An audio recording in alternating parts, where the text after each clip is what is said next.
So a couple weeks ago, I got an email from a reader asking if I wanted to come drive his Hellcat. And I was like, a Dodge? I have an Aston Martin. And then my Aston Martin broke and I haven't seen it in 2 weeks, so here I am. But here's the thing, there's a million Hellcat videos on the internet that show it revving and burning out and doing all sorts of tire smoke. I've decided to show you some of the more unusual aspects of the Hellcat you might not know about. My personal favorite thing about the Hellcat, I learned this today, when you buy a Hellcat you get 2 keys, a red key and a black key. The red key gives you all 707 horsepower. The black key limits you to only 500 horsepower. So if you're going to give the car to your kid, like when he's going to prom, you say, here son, take the black key. You won't die with only 500 horsepower. One of the first things you'll realize about the Challenger is it is gigantic. It weighs over 4,000 pounds, and we've just discovered that it is actually longer in length than my Range Rover, even though this is a 2-door car with fairly limited rear seat space. Here's another interesting statistic I came up with after I spent about 9 minutes thinking about it. The Challenger Hellcat, I believe, is the largest stick shift car you can buy today. I know there are trucks that are bigger. Don't tell me about the trucks.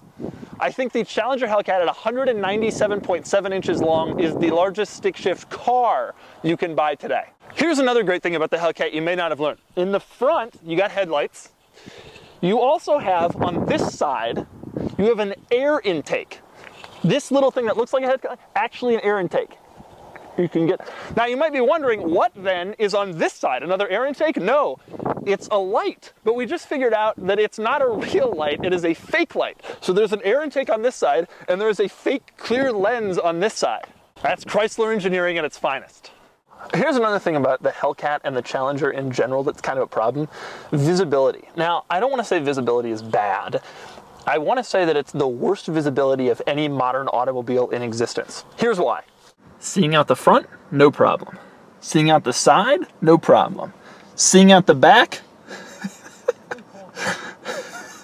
why? What even is this? You could hide a rural school district in this blind spot. Here's another problem with the Hellcat: 1 pedal, 2 pedals, 3 pedals, 4 pedals. You see, the parking brake is a pedal, and it's located down here. And the parking brake release is also down here, and it's located next to the hood release. So you go searching for your parking brake release, and boom, your hood's open. Okay, so this is Mike. Mike is the owner of this Hellcat. He also runs the YouTube channel Street Speed 717. I wanted to ask Mike a couple of questions about the Hellcat, if I may. Yes. I'm gonna use my little microphone as a microphone. When you're driving the Hellcat, do you ever feel like you're gonna die? No, you know what? It's honestly pretty controllable for 700 horsepower and the shitty stock tires that come with it, but it can get dicey, especially when it's cold out. You know, traction is not always absolute in this car, unfortunately. What do you like best about your Hellcat? I would say just the power, the crazy power. Like when you get on an on-ramp, it's just that adrenaline rush is just so fun because it's just so ridiculous from like when it hooks in second gear to how fast it is. It's a ton of fun. How long are you gonna have this car?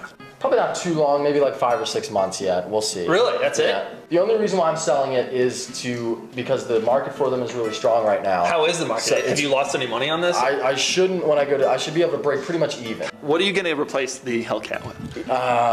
I don't know yet. It's like Shelby GT350R if I get my hands on one. Do you want a 9-year-old Range Rover with 100,000 miles on it? I think that'd be a great project. A great project. All right, well, let's drive this thing. I'm really excited to drive this. I've been hearing about this car for forever, and I haven't had the balls to ask for a press car yet because I would crash it and I would die. But I'm not going to crash yours. Certainly not. All right, let's do this. Famous last words. The drive started off pretty well. God, the handling is actually pretty good. It's also not floaty, which really helps. For the car this big, you expect it to float around, don't you think? Yeah. And especially with track mode, the dampers get so hard. Like it's uncomfortable on a bad road, but it feels so good when you're on a smooth road and you're really trying to. Let's get it in track mode. How do we do SRT? That was a bad idea. Eventually, I forgot I was in track mode. Then this happened. There you go. Shit. We're good.